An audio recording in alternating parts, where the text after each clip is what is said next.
वजीर आजम ने अपने वकील ख्वाजा हारिस के जरिए सुप्रीम कोर्ट में जवाब जमा करा दिया। जवाब में कहा गया है कि JIT का इल्जाम गलत है, UAE में मुलाजमत नहीं छुपाई। 2013 के कागजात नामजदगी में अकामा और मुलाजमत को अपने पासपोर्ट में जाहिर किया। दस्तावेजात के मुताबिक वजीर आजम ने अकामे से मुतालिक इलेक्शन कमीशन को आगाह कर दिया था। कागजात में वजीर आजम का अकामा और सफरी दस्तावेजात भी मुंसलिक हैं। दस्तावेजात पर NA 120 के रिटर्निंग अफसर की तस्दीकी मोहर भी मौजूद है। JIT के इल्जाम की तरदीद करता हूँ। मुत्तहदा अरब अमारात की मुलाजमत नहीं छुपाई। 2013 के कागजात नामजदगी में अकामा और मुलाजमत को अपने पासपोर्ट में जाहिर किया। ये जवाब वजीर आजम नवाज शरीफ की जानिब से उनके वकील ख्वाजा हारिस ने सुप्रीम कोर्ट में जमा कराया। जवाब में कहा गया कि कागजात नामजदगी में कोई खुसूसी कॉलम नहीं था, इसलिए मुलाजमत और अकामे को अलग से जाहिर नहीं किया गया। जवाब में ये भी कहा गया कि नवाज शरीफ कभी चौधरी शुगर मिल्स के चीफ एग्जीक्यूटिव नहीं रहे, जबकि SECP के दस्तावेजात के मुताबिक नवाज शरीफ जून 2016 तक चौधरी शुगर मिल्स के शेयर होल्डर रह चुके हैं। जियो न्यूज ने वजीर आजम नवाज शरीफ के पासपोर्ट की कॉपी हासिल कर ली। दस्तावेजात के मुताबिक वजीर आजम ने अकामे से मुताल्लिक इलेक्शन कमीशन को आगाह कर दिया था। कागजात में वजीर आजम का अकामा और सफरी दस्तावेजात भी मुंसलिक हैं। अकामे में दर्ज है कि वजीर आजम कंपनी के चेयरमैन हैं। वजीर आजम ने इस अकामे पर कई बार मुत्तहदा अरब अमारात का सफर किया। दस्तावेजात पर NA 120 के रिटर्निंग ऑफिसर की तस्दीकी मोहर भी मौजूद है। वजीर आजम का पासपोर्ट फरवरी 2012 में बना था। वजीर आजम की तरफ से सुप्रीम कोर्ट में जमा कराए गए तहरीरी जवाब में बताया गया कि उनको मिलने वाले तमाम तहाइफ कानूनी बैंकिंग चैनल के जरिए से मौसूल हुए। वजीर आजम ने 2013 के इलेक्शन से पहले 134 सफ़ात पर मुश्तमिल अपने कागजात नामजदगी जमा कराए थे, जिसके सफ़ा नंबर 87 पर अकामा वीजा की नकल मौजूद थी, जिसमें वाज़ेह तौर पर दर्ज था कि मियां नवाज शरीफ कैपिटल FZE के चेयरमैन हैं। इसी दस्तावेज में ये भी दर्ज था कि कैपिटल FZE जबल अली अथॉरिटी में रजिस्टर्ड है। जवाब में कहा गया कि वजीर आजम ने दुबई की मुलाजमत से कोई तनख्वाह नहीं ली थी, इसलिए वो कानूनी तौर पर FBR के गोशवारों में उसे जाहिर करने के पाबंद नहीं थे। ऑपोजिशन लीडर खुर्शीद शाह ने कहा है कि अगर नवाज शरीफ जाएंगे तो इमरान खान भी जाएगा, पक्का जाएगा। खुर्शीद शाह का कहना है कि नवाज शरीफ आज भी उनके वजीर आजम हैं। उन्हें मशवरा दिया है कि इज्जत इसी में है कि इस्तीफा दे दें, अगर ना दें तो उनकी सियासत, उनकी मर्जी। जबकि इमरान खान का कहना है कि कौन कहता है मनी ट्रेल नहीं, पूरी ट्रेल दिखा दी, सारा पैसा मेरे नाम पे है, कोई बेनामी नहीं। ये तासुर दिया जा रहा है कि इमरान खान और नवाज शरीफ का केस एक ही है। कैरी पैकर सीरीज के खत को कतरी खत कहना दुरुस्त नहीं। शरीफों के पास कहने को यही रह गया है कि हम चोर हैं तो सारे चोर हैं। 1,17,000 पाउंड का फ्लैट था, 3 लाख की तफसील दे दी, और कितनी मनी ट्रेल चाहिए। इमरान खान की प्रेस कॉन्फ्रेंस पर रद्द-ए-अमल देते हुए दी न्यूज़ के सीनियर सहाफ़ी नूर आफ्ताब का कहना था कि जंग और दी न्यूज़ में शाया होने वाली उनकी खबर पर उन्हें किसी ने कोई हिदायत नहीं दी थी। इमरान खान ने अपने जवाब में ये भी नहीं बताया कि ऑस्टिन रॉबर्टसन खत की तस्दीक के लिए पाकिस्तान आएंगे या नहीं। मैं ज़ाती तौर पे अपने तौर पे वाज़ेह करना चाहता हूँ कि जो खबर दी है इसमें मुझे कोई डायरेक्टिव नहीं थी, कोई इंस्ट्रक्शंस नहीं थी, और मैंने फैक्ट्स के मुताबिक खबर दी है। जब सुप्रीम कोर्ट में शरीफ फैमिली से मनी ट्रेल मांगेगी पनामा केस के सिलसिले में, तो वो उन्होंने रेफरेंस लेटर दी है और आखिरकार एक कतरी लेटर दिया, जिसको इमरान खान साहब ने यहाँ तक, पहले तो वो कहते रहे कि रद्दी का टुकड़ा है, और फिर यहाँ तक कहा कि उस कतरी शहजादे को, जो प्रिंस है, उसको जेल भेज देना चाहिए, और फिर यहाँ तक कहा कि जब तक आप बैंक ट्रांजैक्शंस नहीं देंगे, जो मुतलका रिकॉर्ड नहीं देंगे, उसके बगैर किसी लेटर की कोई हैसियत नहीं होती। इमरान खान साहब ने जो अपने डॉक्यूमेंट जमा कराए उसमें वाज़ेह नहीं किया कि जो ऑस्टिन रॉबर्टसन साहब है, जो डायरेक्टर है वर्ल्ड सीरीज क्रिकेट के, कि क्या वो पाकिस्तान की अदालत में आएंगे और अपना बयान रिकॉर्ड कराएंगे। और दूसरा, एक जब ये ऑफशोर कंपनीज का इशू उठा था तो उस वक्त इमरान खान साहब ने एक बड़े वाज़ेह तौर पे क्लियरली एक ट्वीट किया था कि ऑफशोर कंपनी जो बनाई जाती हैं ये व्हाइट मनी, ब्लैक मनी को छुपाने के लिए की जाती है और अपनी करप्शन छुपाने के लिए की जाती है। लेकिन जैसे ही उनकी अपनी ऑफशोर कंपनी निकल आई तो फिर उन्होंने गुड ऑफशोर कंपनी और बैड ऑफशोर कंपनी का कॉन्सेप्ट दे दिया। और अभी भी यही लगता है कि अब लेटर के हवाले से भी कोई हराम लेटर और हलाल लेटर का कॉन्सेप्ट सामने आ जाएगा, कि क्योंकि अगर कतरी प्रिंस लेटर लिखता है और वो कहता है कि आप मेरा बयान रिकॉर्ड करें, आप मुझसे कांटेक्ट करें, तो उसको तो हराम करार दे दिया जाता है। और अब इनका जो लेटर आया और उसमें वो कहते हैं मुझसे कांटेक्ट करें तो इसको हलाल करार देना, तो ये ज्यादती की बात है। असूल एक होना चाहिए, डबल स्टैंडर्ड नहीं होना चाहिए। इमरान खान की तरफ से अदालत में मनी ट्रेल न देने पर वज़ीर आला पंजाब शहबाज शरीफ ने अपने तबसरे में ये मिसरा पढ़ा, लो आप अपने दाम में सयाद आ गया। लाहौर में एक सहाफ़ी ने वज़ीर आला शहबाज शरीफ से इमरान खान के मनी ट्रेल न देने पर तबसरा करने को कहा। इस पर शहबाज शरीफ का कहना था कि वो इस मिसरे के सिवा कुछ नहीं कहना चाहते कि लो आप अपने दाम में सयाद आ गए।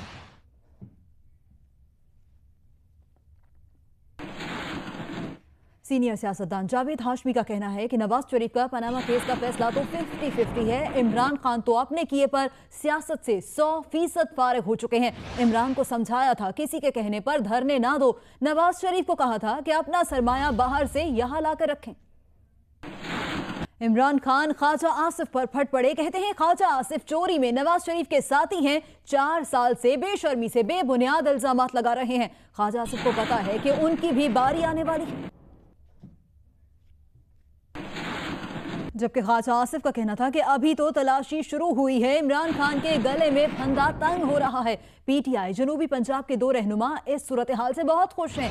पीटीआई के इन 2 रहनुमाओं को इमरान के फंसने पर अपना मुस्तकबिल रोशन नजर आ रहा है।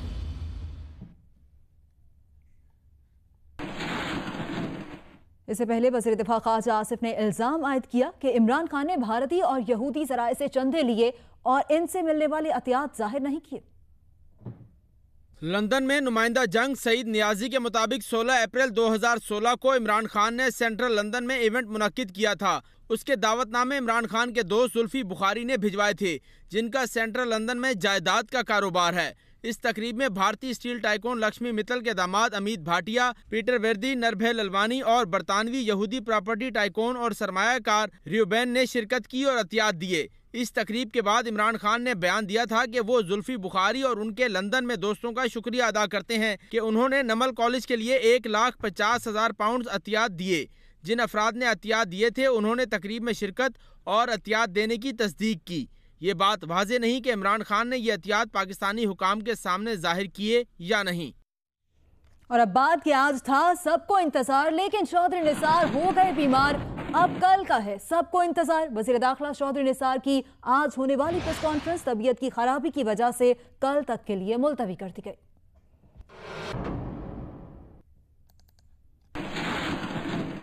मुस्लिम लीग नून के रहनुमाओं ने इमरान खान की जानिब से सुप्रीम कोर्ट में जमा कराई गई मनी ट्रेल मुस्तरद कर दी। दानियाल अजीज का कहना था कि इमरान खान की दस्तावेजात झूठ का पलंदा है, जिससे साबित होता है कि वो अदालत और अवाम की आंखों में धूल झोंक रहे हैं।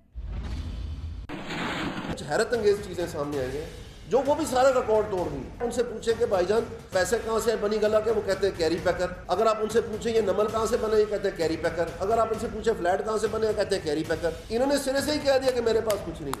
उसकी जगह में उन्होंने क्या दिया, उन्होंने 1980s का मुश्ताक अहमद का कॉन्ट्रैक्ट दे दिया। Can you imagine? कोई किसी को यकीन आ रहा है इस शख्स का कि ये क्या चीज है?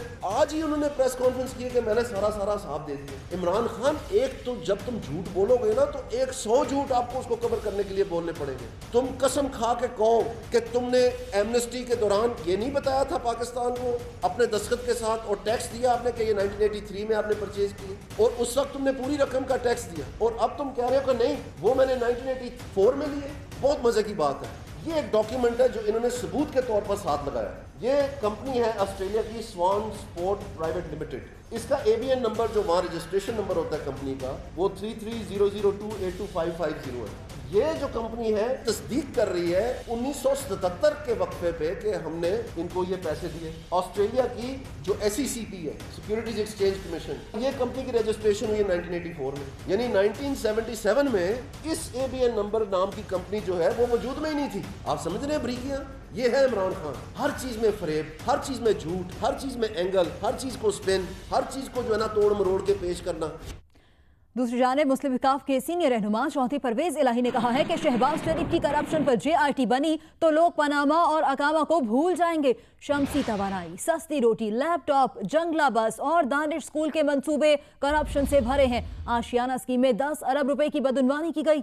परवेज इलाही ने शहबाज शरीफ को मुकाबले और मनासरे का चैलेंज भी दिया। और रद्द अमल का इजहार करते हुए पंजाब के वजीर कानून राना सनाउल्लाह का कहना था कि परवेज इलाही झूठे इल्जामात की गर्द से माहौल आलूदा करना चाहते हैं। परवेज इलाही और उनके हवारियों ने अपने दौर में करप्शन के रिकॉर्ड बनाए। वो झूठे इल्जामात लगाकर अपनी मुर्दा सियासत चमकाना चाहते हैं। राना सनाउल्लाह ने कहा कि परवेज इलाही अवामी मफाद के मंसूबों पर तनकीद का मौका नहीं जाने देते। अवाम जानते हैं कौन सच बोलता है और कौन झूठ। चौधरी बरादरान की सियासत आमरीयत की मरहून मिन्नत थी। आईजी सिंध एडी खाजा ने वजीर आला मुराद अली शाह को खत लिखकर अपील की है कि सिंध पुलिस को बद इंतजामी से बचाया जाए और एपिक्स कमेटी के फैसलों पर अमल किया जाए। आईजी सिंध ने खत में शिकवा किया है कि पुलिस में तकर्रुरियों और तबादलों पर उन्हें एतमाद में नहीं लिया जा रहा। सूबाई वजीर दाखिला पुलिस अफसरान को बिला जवाब तलब करते हैं। एडी खाजा का कहना है कि आईजी का इंतजामी कंट्रोल कम किया जा रहा है। इन इकदाम से सूबे में अमन व अमान की सूरत हाल पर मनफी असरात पड़ रहे हैं।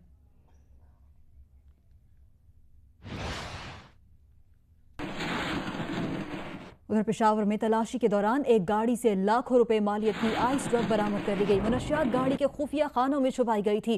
पेशावर में कनाल रोड पर कबायली इलाके से आने वाली गाड़ी की तलाशी ली गई तो इसमें 1 किलो 40 ग्राम आइस ड्रग बरामद हुई। पुलिस के मुताबिक मुलजिम का ताल्लुक अफगानिस्तान से है और वो वहां से आइस स्मगल कर रहा था।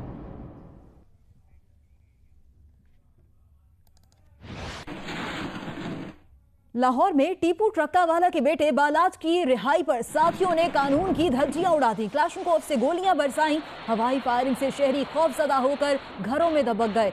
जियो न्यूज पर खबर नशर होने के बाद पुलिस जाग गई। बालाज को 3 साथियों समेत गिरफ्तार कर लिया गया है। और अभी खबर कराची से, जहां दिल्ली कॉलोनी के इलाके में 4 डाकू दिन दहाड़े दुकानदार और खरीदारों को लूटकर फरार हो गए। 3 दिन पहले होने वाली डकैती की सीसीटीवी वीडियो सामने आ गई। इस वीडियो में देखा जा सकता है कि 3 डाकुओं ने अपने चेहरे छुपाए हुए हैं। मुलजिमान ने दुकानदार और खरीदारों को लूटा और इत्मीनान से फरार हो गए।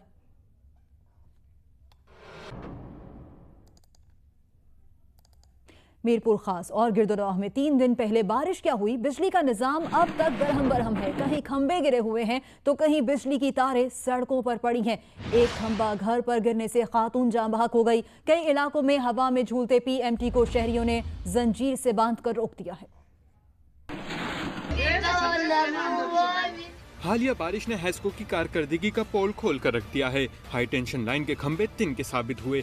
कहीं पीएमटी को जंजीर से बांधा गया है तो कहीं सड़कों पर जा बजा गिरे बिजली के खंभे और तारें कई रोज गुजरने के बाद भी कोई उठाने वाला नहीं। ऐसा ही एक बिजली का पोल घर पर गिरने से खातून जान बहक हो गई। बिजली के खंभों की मुरम्मत और बहाली तो अभी दूर की बात, शहरियों ने इल्जाम आयद किया है कि हैस्को अहलकार हर कनेक्शन दुरुस्त करने की रिश्वत मांग रहे हैं। हैस्को जरा इन इल्जामात की तरदीद करते हैं। उनका कहना है कि रेन इमरजेंसी में काम का दबाव बहुत है। किसी अहलकार के खिलाफ ऐसी शिकायत मौसूल हुई तो सख्त कार्रवाई अमल में लाई जाएगी।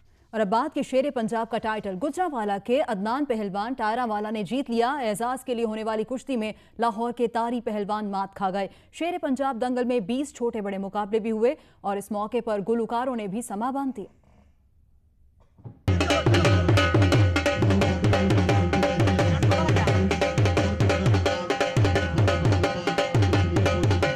लाहौर में हुआ शेर पंजाब दंगल का जोड़, ढोल की थाप पर पहलवानों की बैठकें और फिर रवायती सलामी। दंगल के शानदार जोड़ देखने के लिए शायकीन की बड़ी तादाद पंजाब स्टेडियम पहुंची।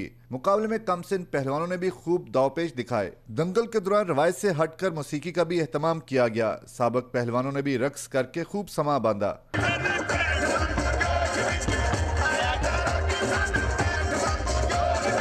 टाइटल फाइट के लिए लाहौर के तारी पहलवान और गुजरांवाला के अदनान पहलवान टायरावाला अखाड़े में उतरे। 26 मिनट तक दोनों पहलवान एक दूसरे को चित करने की कोशिश करते रहे। बिलाखिर अदनान पहलवान ने तारी पहलवान को जानदार धक्का मारा और शेर पंजाब टाइटल ले उड़े। मुंतजमीन ने शेर लाहौर और शेर पंजाब की कामयाबी के बाद मुल्की सतह पर जोड़ कराने का ऐलान किया है। कैमरामैन ख्वाजा आमिर के साथ Suhail Imran, Geo news Lahore. Pakistani tennis star Ehsan ul हक और उनके पार्टनर अमेरिका के राजीव राम ने ATP hall of fame tennis championship का फाइनल जीत लिया।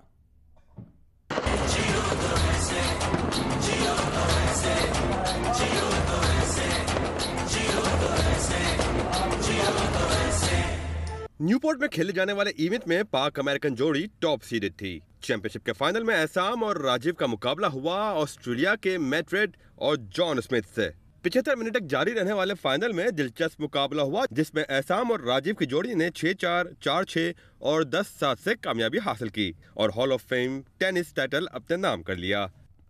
आगे बढ़ते हैं। फेडरल बोर्ड ऑफ रेवेन्यू ने कहा है कि गुज़श्ता बरस होने वाले फैसले के तहत जायदाद की रिवैल्यूएशन पर काम कर रहे हैं। 1 माह के दौरान ये अमल मुकम्मल हो जाएगा और जायदाद की नई कीमतें लागू कर दी जाएंगी। तर्जुमान FBR डॉक्टर इकबाल ने जियो न्यूज़ से गुफ्तगू में कहा कि गुज़श्ता साल होने वाले फैसले के तहत हर साल प्रॉपर्टी की नई कीमतों का तयन किया जाएगा और इस कीमत के लिहाज से टैक्स भी वसूल किए जाएंगे।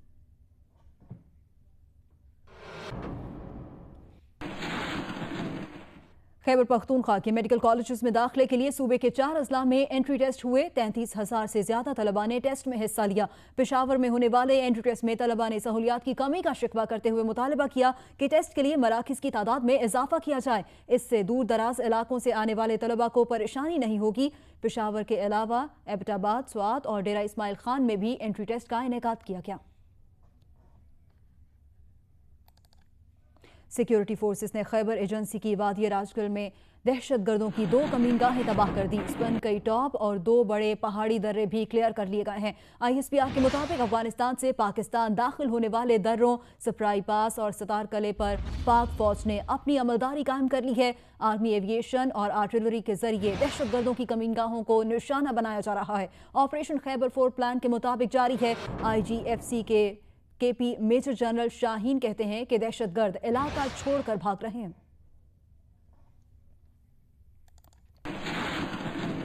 और पाक सरजमीन पार्टी के सरबराह मुस्तफ़ा कमाल का कहना है कि जिस पार्टी के नाम के साथ MQM होगा वो बानी MQM से जुड़ी होगी। फारूक सत्तार ने MQM पाकिस्तान का ड्रामा करके बानी MQM की शिकस्त खोरदा सियासत को दोबारा जिंदा किया। पाक सरजमीन पार्टी के इंतखाबी निशान डॉल्फिन की तकरीब रहनुमाई पाक सरजमीन पार्टी के मरकजी दफ्तर में हुई, जिसमें मरकजी रहनुमाओं के साथ कारकुनों की बड़ी तादाद ने शिरकत की। मुस्तफ़ा कमाल का कहना था कि कारकुनों को असला नहीं दिया, कारकुनों के कत्ल का बदला वो सब्र से लेंगे। मुस्तफ़ा कमाल ने फारूक सत्तार पर तनकीद करते हुए कहा कि बानी MQM की सियासत खत्म हो गई थी। फारूक सत्तार ने MQM पाकिस्तान बनाकर इनकी शिकस्त खोरदा सियासत को दोबारा जिंदा किया। हमने आगे भी सब्र करना है, हमारा सबसे बड़ा हथियार सब्र है। हम सब्र से मारेंगे लोगों को इंशाअल्लाह ताला। हम गोलियों से नहीं मारेंगे, हम हथियारों से नहीं मारेंगे, हम अपने सब्र से मारेंगे।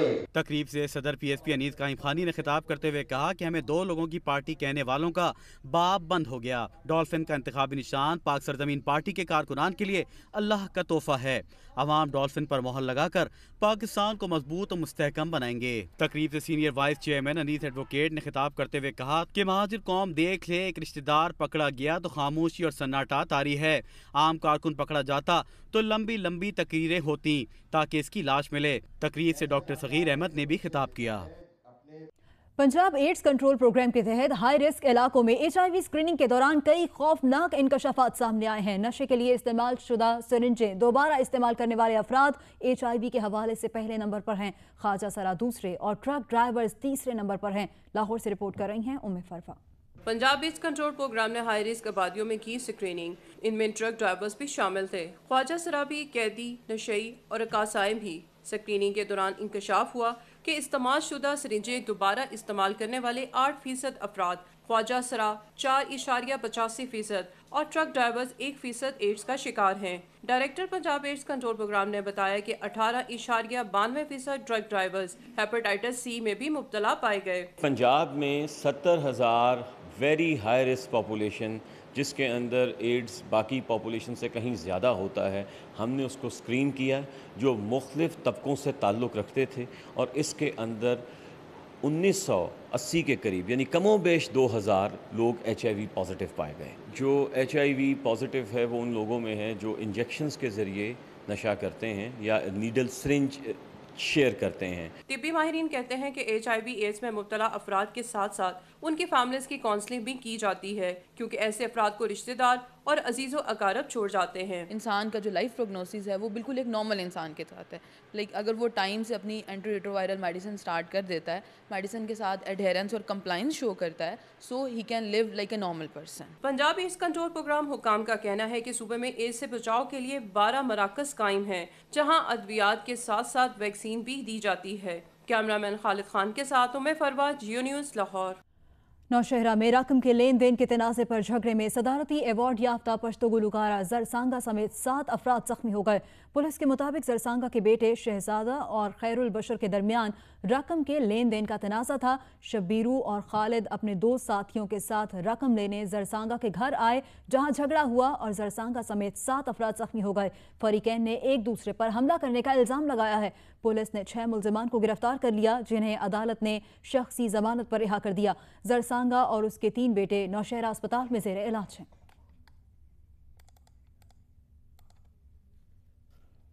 वज़ीर-ए-आज़म की मुशीर अमीर मकाम ने कहा है कि करप्शन के खात्मे की बातें करने वालों ने सिंध में करप्शन के लिए कानून खत्म कर दिया। खैबर पख्तूनख्वा में इमरान खान ने भी एहतसाब के निज़ाम को ताला लगाकर चाबी जेब में डाल ली है। पेशावर में शमूलियती तकरीब से खिताब के दौरान अमीर मकाम ने कहा कि बाहर से साजिशें करने वालों को पाकिस्तान की तरक्की बर्दाश्त नहीं होती। पाकिस्तान के खिलाफ साजिशें करने वाले मुल्क से बाहर हो या अंदर, मुस्लिम लीग नून उनका मुकाबला करेगी। मंडी बहाउद्दीन में पुलिस ने करोड़ों रुपए मालियत की अराजी पर कब्जे के इल्जाम में 2 70 साला बुजुर्गों को गिरफ्तार कर लिया। फैसलाबाद से ताल्लुक रखने वाले राना परवेज अख्तर ने मुकदमा दर्ज करवाते हुए मौक़िफ़ इख्तियार किया कि उसने अपने 70 साला रिश्तेदार अब्दुल रज़्ज़ाक और अब्दुल मन्नान से ज़मीन खरीदी थी, मगर उन्होंने कब्जा नहीं दिया और असलहा तान कर जान से मारने की कोशिश की। पुलिस का कहना है कि दोनों बुजुर्गों के पास असलहे की मौजूदगी साबित नहीं हो सकी।